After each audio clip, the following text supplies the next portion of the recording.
Semua orang ingin hidup yang berubah, tapi sedikit yang berani menyatu dengan dirinya sendiri. Sebelum kamu mencoba mengubah hidupmu, pernahkah kamu benar-benar mendengarkan tubuh dan jiwamu? Rahasia kesadaran tubuh sebagai gerbang spiritual. Tubuh bukan sekadar daging dan tulang yang membawa kita berpindah tempat.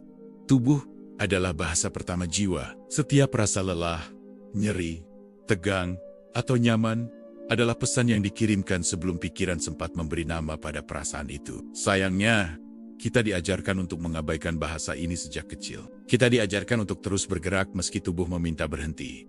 Untuk tersenyum meski dada terasa sesak. Untuk produktif meski jiwa kelelahan. Lama-kelamaan, kita hidup seperti tamu di tubuh sendiri, hanya mampir sebentar, lalu pergi lagi. Kesadaran spiritual tidak selalu dimulai dari doa atau meditasi panjang. Ia sering dimulai dari momen paling sederhana. Menyadari napas yang masuk dan keluar, tanpa terburu-buru. Saat kamu benar-benar hadir di tubuhmu, kamu sedang membuka pintu pertama menuju kesadaran yang lebih dalam. Banyak orang mencari pengalaman spiritual yang tinggi, padahal mereka belum berdamai dengan tubuhnya sendiri. Padahal, jiwa tidak bisa berlabuh di tubuh yang terus diabaikan. Spiritualitas tanpa kesadaran fisik sering terasa melayang, rapuh, dan mudah runtuh saat hidup menekan. Tubuh menyimpan memori yang tidak bisa dijelaskan oleh logika. Trauma, ketakutan, rasa aman, dan cinta seringkali tertanam di otot, postur, dan napas. Ketika kamu mulai mendengarkan tubuh, kamu sebenarnya sedang membuka arsip batin yang selama ini terkunci. Inilah sebabnya, mengapa banyak orang merasa lega tanpa tahu kenapa setelah bergerak perlahan, bernapas dalam, atau sekadar diam sejenak. Itu bukan kebetulan. Itu adalah tubuh yang akhirnya diberi ruang untuk berbicara. Kesadaran tubuh mengajarkan kita kejujuran. Tubuh tidak bisa berpura-pura. Ia akan menegang ketika kita membohongi diri sendiri. Ia akan melemah ketika kita memaksakan sesuatu yang bertentangan dengan nurani. Dari sinilah integritas spiritual lahir.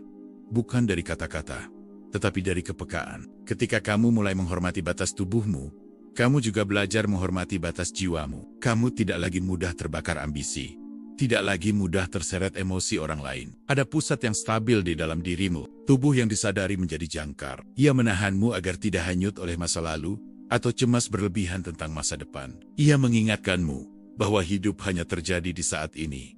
Di momen yang sedang kamu rasakan. Banyak orang ingin hidup lebih bermakna, tetapi lupa hadir sepenuhnya dalam detik yang sedang berjalan. Kesadaran tubuh mengembalikanmu ke sini, ke sekarang, ke satu-satunya tempat di mana jiwa bisa benar-benar hidup. Saat kamu mulai berjalan dengan sadar, makan dengan sadar, bernapas dengan sadar, kamu tidak sedang melakukan hal kecil. Kamu sedang membangun jembatan antara dunia fisik dan spiritual. Dan dari jembatan inilah, perubahan hidup perlahan dimulai, bukan dengan ledakan besar, tetapi dengan kedalaman yang konsisten. Rahasia energi fisik yang mempengaruhi getaran spiritual. Tubuh manusia bukan hanya benda padat yang bisa dilihat mata. Di dalamnya mengalir energi yang terus bergerak, berubah, dan merespons setiap pikiran, emosi, serta pengalaman hidup. Energi inilah yang sering tidak kita sadari, padahal ia diam-diam menentukan bagaimana kita merasa, bertindak, dan menarik pengalaman ke dalam hidup. Ketika tubuh lelah secara fisik, jiwa pun ikut merunduk. Sulit untuk merasa damai, sulit untuk bersyukur, dan sulit untuk mendengar suara batin ketika energi fisik terkuras. Inilah sebabnya mengapa kelelahan berkepanjangan sering membuat seseorang merasa jauh dari dirinya sendiri. Banyak orang mengira spiritualitas hanya urusan batin, padahal energi spiritual selalu menumpang pada kondisi fisik. Jiwa membutuhkan wadah yang cukup kuat untuk mengekspresikan kebijaksanaannya. Tanpa energi fisik yang seimbang, pesan batin menjadi samar. Setiap makanan yang kamu konsumsi membawa informasi energi, bukan hanya soal sehat atau tidak sehat, tetapi juga tentang bagaimana tubuh merespons dan bagaimana perasaanmu setelahnya. Tubuh yang terlalu berat, terlalu dipaksa, atau terlalu diabaikan akan memengaruhi kejernihan pikiran dan ketenangan jiwa. Energi fisik juga sangat dipengaruhi oleh cara kita bergerak. Gerakan yang terburu-buru, tegang, dan penuh tekanan menciptakan pola hidup yang sama di dalam batin. Sebaliknya, gerakan yang sadar dan selaras mengajarkan jiwa untuk beristirahat tanpa rasa bersalah. Ketika kamu berjalan dengan tenang, tubuh mengirim sinyal aman ke sistem saraf. Saat tubuh merasa aman, jiwa lebih mudah terbuka. Inilah mengapa banyak orang menemukan kejernihan justru saat berjalan pelan. Bukan saat berpikir keras. Tidur bukan hanya kebutuhan biologis, tetapi ritual penyelarasan energi. Saat tidur, tubuh dan jiwa berdialog tanpa gangguan ego. Kurang tidur bukan sekadar membuat lelah, tetapi memutus percakapan halus antara fisik dan spiritual. Banyak konflik batin muncul bukan karena masalah besar, melainkan karena energi fisik yang tidak pernah benar-benar pulih. Jiwa yang kelelahan sering menyamar sebagai emosi negatif yang tidak jelas asalnya. Napas adalah jembatan energi paling langsung antara tubuh dan jiwa. Napas pendek dan cepat menandakan hidup yang dikejar-kejar. Napas dalam dan pelan mengundang kehadiran. Mengubah napas berarti mengubah keadaan batin. Saat kamu bernapas dengan sadar, kamu sedang mengingatkan tubuh bahwa ia tidak sendirian. Kamu hadir dan kehadiran inilah yang membuat energi kembali mengalir tanpa hambatan. Energi fisik yang seimbang menciptakan getaran yang stabil. Getaran ini memengaruhi cara orang lain meresponsmu, cara peluang mendekat, dan cara hidup bergerak di sekitarmu. Bukan karena mistis, tetapi karena energi yang selaras selalu terasa nyaman bagi siapapun. Ketika seseorang merasa damai berada di dekatmu, seringkali itu bukan karena kata-katamu, melainkan karena energi tubuhmu yang tidak menuntut, tidak menekan, dan tidak gelisah. Banyak orang mencoba menaikkan vibrasi dengan afirmasi, tetapi melupakan dasar paling sederhana, merawat tubuh dengan penuh kesadaran. Energi tidak bisa dipaksa naik jika tubuh terus diabaikan. Tubuh yang diperlakukan dengan lembut mengajarkan jiwa tentang belas kasih. Dari sinilah empati tumbuh,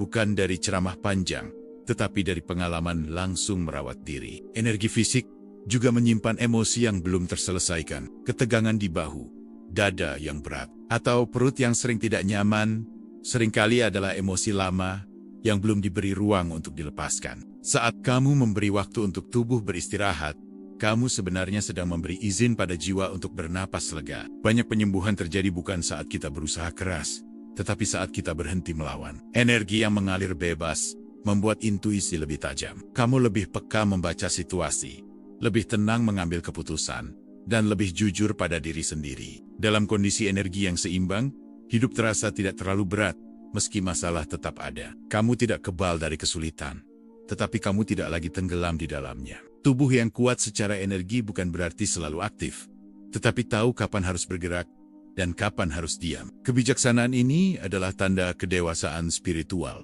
Ketika kamu mulai merawat energi fisikmu, kamu berhenti menuntut dunia untuk berubah. Kamu mulai berubah dari dalam, dan dunia pun merespons dengan cara yang tak terduga. Energi yang selaras membuat hidup terasa mengalir, bukan karena segalanya mudah, tetapi karena kamu tidak lagi melawan arus batinmu sendiri. Dan di titik ini, kamu mulai menyadari satu hal penting. Spiritualitas bukan pelarian dari tubuh, melainkan keberanian untuk hadir sepenuhnya di dalamnya. Rahasia sentuhan, kedekatan, dan kesadaran jiwa. Manusia sejak awal diciptakan bukan hanya untuk bertahan hidup, tetapi untuk terhubung. Bahkan sebelum kita mengerti bahasa, sebelum kita bisa berpikir logis, tubuh kita sudah mengenal satu hal yang sangat penting. Kehadiran, sentuhan, dekapan, dan kedekatan menjadi pesan pertama yang mengatakan, kamu aman, kamu tidak sendirian. Seiring bertambahnya usia, kita belajar mengganti sentuhan dengan kata-kata, dan kedekatan dengan kesibukan. Kita menjadi dewasa secara fungsi, tetapi sering tertinggal secara batin. Tanpa sadar, tubuh kita masih merindukan bahasa lama itu, bahasa kehadiran yang tidak perlu dijelaskan. Banyak orang merasa kosong bukan karena hidupnya kurang pencapaian, tetapi karena jarang benar-benar disentuh oleh kehadiran yang utuh. Disentuh bukan dalam arti fisik semata, tetapi disentuh oleh perhatian, penerimaan, dan rasa aman. Tubuh memiliki cara sendiri untuk mengenali kedekatan yang tulus. Ia akan rileks, napas menjadi lebih dalam, dan hati terasa lebih ringan. Sebaliknya, kedekatan yang tidak jujur akan terasa melelahkan, meskipun terlihat baik-baik saja dari luar. Kesadaran jiwa dalam kedekatan dimulai dari keberanian untuk hadir tanpa topeng. Saat kamu berani hadir sebagai dirimu sendiri, tubuh tidak lagi tegang mempertahankan citra, dan jiwa tidak lagi lelah berpura-pura. Sentuhan yang lahir dari kesadaran tidak pernah terburu-buru. Ia hadir dengan lembut, memberi ruang, dan menghormati ritme. Karena jiwa tidak pernah bisa dipaksa untuk terbuka, ia hanya bisa diundang. Banyak luka batin terbentuk bukan karena disakiti secara nyata, tetapi karena disentuh tanpa kehadiran. Tubuh dipegang, tetapi jiwa diabaikan. Kata-kata diucapkan, tetapi hati tidak benar-benar hadir. Ketika kedekatan tidak disertai kesadaran, ia bisa terasa menguras energi. Setelah bertemu seseorang, Tubuh terasa lelah tanpa alasan yang jelas. Itu bukan kebetulan. Itu tanda bahwa batas jiwa terlewati. Kesadaran jiwa mengajarkan kita bahwa tidak semua kedekatan itu sehat dan tidak semua jarak itu buruk. Ada jarak yang melindungi dan ada kedekatan yang melukai. Tubuh selalu tahu bedanya jika kita mau mendengarkan. Dalam hubungan yang sadar, sentuhan tidak digunakan untuk mengisi kekosongan batin. Ia tidak menjadi alat pelarian, tetapi bentuk pertemuan antara dua jiwa yang sama-sama hadir. Banyak orang mencari kedekatan untuk merasa utuh, padahal keutuhan tidak pernah datang dari luar. Kedekatan sejati hanya bisa dinikmati oleh mereka yang sudah cukup hadir dalam dirinya sendiri. Ketika seseorang berdamai dengan tubuh dan jiwanya, cara ia mendekat berubah. Tidak ada lagi dorongan untuk memiliki, menguasai, atau menuntut. Yang ada hanyalah keinginan untuk berbagi ruang dengan penuh hormat. Kesadaran jiwa membuat kita peka terhadap sinyal halus. Kita tahu kapan seseorang membutuhkan pelukan, dan kapan ia hanya butuh ditemani dalam diam. Kepekaan ini tidak bisa dipelajari dari buku, tetapi dari kehadiran. Sentuhan yang penuh kesadaran seringkali lebih menyembuhkan daripada 1000 nasihat. Karena tubuh merasa aman, dan jiwa merasa diterima tanpa syarat. Dalam kedekatan yang sehat, tubuh tidak perlu menegang untuk melindungi diri. Ia boleh rileks, boleh jujur, dan boleh rapuh. Dari sinilah keintiman batin tumbuh. Banyak orang takut pada kedekatan karena pernah terluka. Tubuh mengingat, meski pikiran mencoba melupakan. Kesadaran jiwa tidak memaksa tubuh untuk melupakan, tetapi mengajaknya percaya kembali perlahan. Kepercayaan tidak dibangun dari janji besar, tetapi dari konsistensi, kehadiran kecil. Dari cara seseorang mendengarkan, menghormati batas, dan tetap hadir meski tidak ada yang bisa diambil. Kedekatan sejati tidak membuatmu kehilangan diri. Justru ia membantumu menemukan bagian dirimu yang selama ini tersembunyi di balik pertahanan. Saat jiwa merasa aman, tubuh tidak lagi menolak hubungan. Ia berhenti bertahan dan mulai mengalir. Di titik inilah hubungan berubah dari beban menjadi tempat bertumbuh. Kesadaran jiwa juga mengajarkan bahwa kamu tidak bertanggung jawab menyembuhkan semua orang. Terkadang, kehadiran terbaik adalah mengetahui kapan harus melangkah mundur. Tidak semua orang yang dekat secara fisik siap untuk kedekatan batin. Dan itu bukan kesalahan siapapun. Kesadaran adalah tentang menerima kenyataan tanpa memaksa cerita. Ketika kamu mulai memilih kedekatan yang selaras, hidup terasa lebih ringan. Energi tidak lagi bocor ke hubungan yang menguras. Dan tubuh tidak lagi memberi sinyal peringatan terus-menerus. Sentuhan, kedekatan, dan kehadiran adalah cara jiwa saling mengenali. Tanpa itu, hubungan menjadi transaksi. Dengan itu, hubungan menjadi pertemuan. Dan pada akhirnya kamu akan memahami satu hal penting. Kedekatan sejati bukan tentang seberapa sering bersama, tetapi seberapa hadir saat bertemu. Disitulah hubungan fisik dan spiritual menyatu, bukan dalam intensitas, tetapi dalam kesadaran yang tenang dan utuh. Rahasia luka fisik sebagai pintu penyembuhan batin. Setiap orang membawa luka. Ada yang terlihat jelas di tubuh, ada pula yang tersembunyi rapi di balik senyum dan rutinitas. Luka fisik sering dianggap sebagai gangguan yang harus segera dihilangkan. Padahal ia kerap datang sebagai pesan yang belum kita dengar. Tubuh memiliki kecerdasan yang tidak dimiliki pikiran. Ia tahu kapan kita terlalu memaksa, terlalu lama menahan, atau terlalu sering mengabaikan diri sendiri. Ketika pesan halus tidak didengar, tubuh mulai berbicara lebih keras melalui rasa sakit. Banyak orang menganggap sakit sebagai musuh, sesuatu yang harus dilawan, disingkirkan, atau ditahan. Padahal, di balik rasa sakit, sering tersembunyi ajakan untuk berhenti sejenak dan melihat ke dalam. Luka fisik sering muncul saat jiwa kelelahan, saat emosi dipendam terlalu lama, saat kesedihan tidak pernah diberi ruang untuk diakui. Tubuh menjadi tempat penampungan terakhir dari semua yang tidak sempat kita rasakan sepenuhnya. Ada sakit yang tidak bisa dijelaskan secara logis, tetapi terasa sangat nyata. Dokter mungkin berkata semuanya baik-baik saja, tetapi tubuh tahu ada sesuatu yang belum selesai di tingkat batin. Kesadaran spiritual tidak menolak pengobatan atau perawatan medis. Justru sebaliknya, ia mengajak kita melihat penyembuhan sebagai proses yang utuh, fisik, emosional, dan spiritual berjalan bersama. Saat kamu mengalami luka atau sakit, tubuh sedang memintamu melambat. Ia memintamu kembali hadir. Dalam dunia yang memuja kecepatan, rasa sakit sering menjadi satu-satunya cara tubuh memaksa kita berhenti. Banyak orang baru benar-benar mendengarkan dirinya sendiri saat tidak bisa lagi berlari. Saat tubuh membatasi gerak, jiwa mulai bersuara. Luka fisik membuka ruang kejujuran. Kamu tidak bisa berpura-pura kuat saat tubuh sedang rapuh. Dan disitulah penyembuhan batin sering dimulai dari pengakuan bahwa kamu lelah, Tubuh tidak menghukum. Ia melindungi.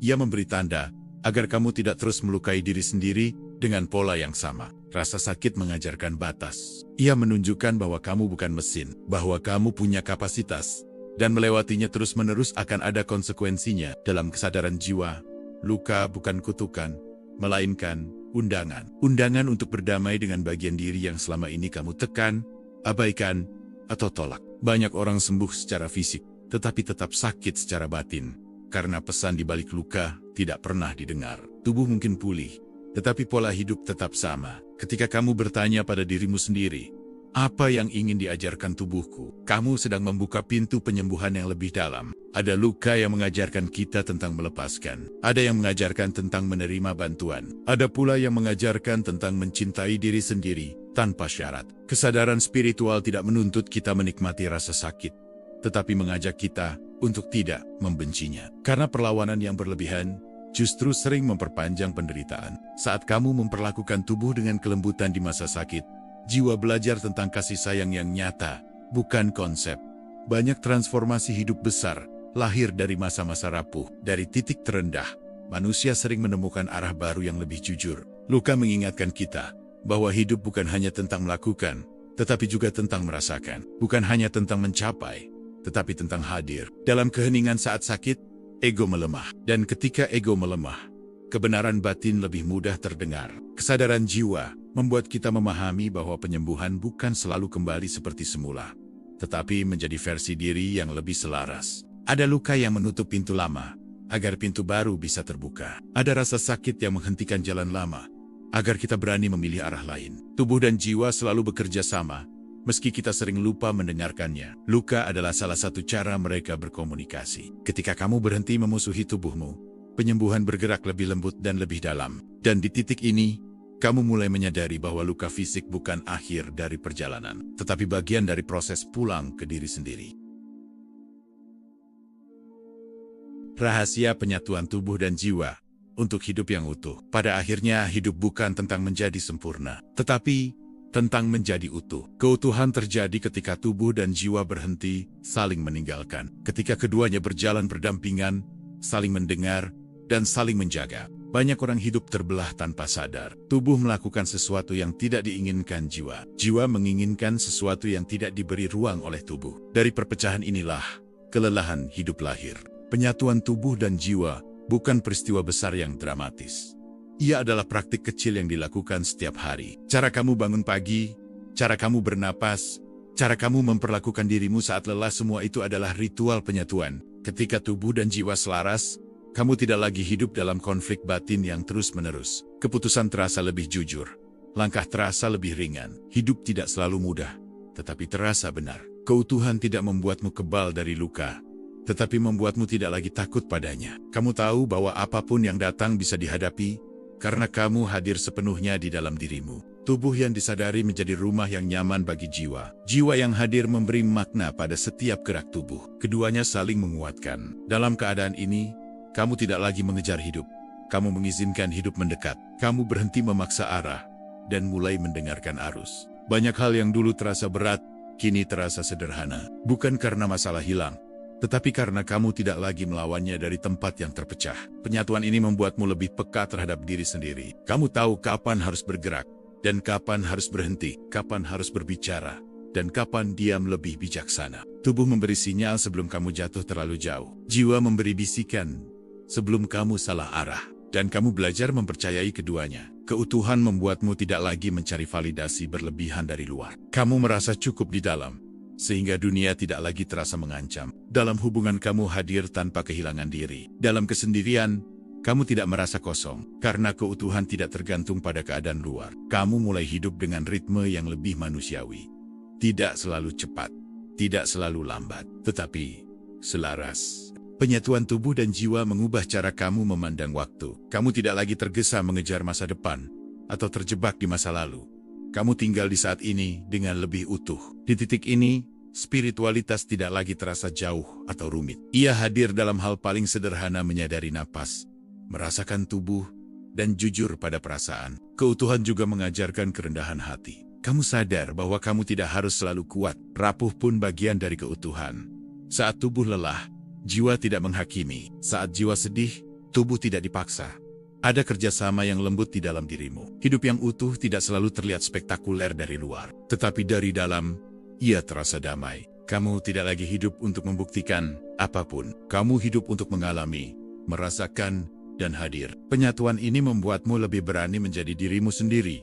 Meski tidak selalu dimengerti. Karena kamu tahu, hidup yang selaras tidak membutuhkan persetujuan semua orang. Tubuh dan jiwa yang menyatu menciptakan integritas. Apa yang kamu pikirkan, rasakan, dan lakukan tidak lagi saling bertentangan. Dan dari integritas inilah kepercayaan diri sejati lahir. Bukan dari pencapaian, tetapi dari kejujuran pada diri sendiri. Keutuhan membuatmu sadar bahwa hidup bukan tentang menjadi seseorang yang lain, tetapi tentang pulang menjadi dirimu sendiri. Dan ketika tubuh dan jiwa akhirnya berjalan bersama, hidup tidak lagi terasa sebagai beban yang harus dipikul, tetapi sebagai perjalanan yang layak dijalani sepenuh hati. Disitulah rahasia terbesar terungkap. Hidup berubah bukan saat kamu mengejar kesempurnaan, tetapi saat kamu memilih untuk utuh. Pada akhirnya, hidup tidak meminta kita menjadi lebih keras, lebih cepat, atau lebih sempurna. Hidup hanya meminta satu hal sederhana yang sering kita lupakan. Hadir sepenuhnya sebagai diri sendiri. Tubuhmu bukan penghalang perjalanan spiritualmu. Ia adalah jalannya. Ia adalah rumah tempat jiwamu belajar, jatuh, bangkit, dan tumbuh. Setiap napas yang kamu ambil, setiap rasa lelah yang kamu rasakan, setiap luka yang pernah kamu bawa, semuanya bukan kesalahan. Semuanya adalah bagian dari perjalanan pulang. Ketika kamu berhenti melawan tubuhmu, jiwamu mulai berbicara. Ketika kamu berhenti mengabaikan jiwamu, tubuhmu mulai pulih. Dan saat keduanya berjalan bersama, hidup tidak lagi terasa seperti sesuatu yang harus kamu kejar. Ia datang dengan sendirinya, dengan cara yang lebih tenang, lebih jujur, lebih bermakna. Jika hari ini kamu merasa lelah, berhentilah sejenak. Letakkan tangan di dadamu, rasakan napasmu. Dan ingat satu hal penting ini, kamu tidak rusak, kamu tidak tertinggal, kamu hanya sedang belajar menyatu kembali. Karena hidup yang utuh bukan tentang menjadi siapapun, tetapi tentang berani pulang menjadi dirimu sendiri.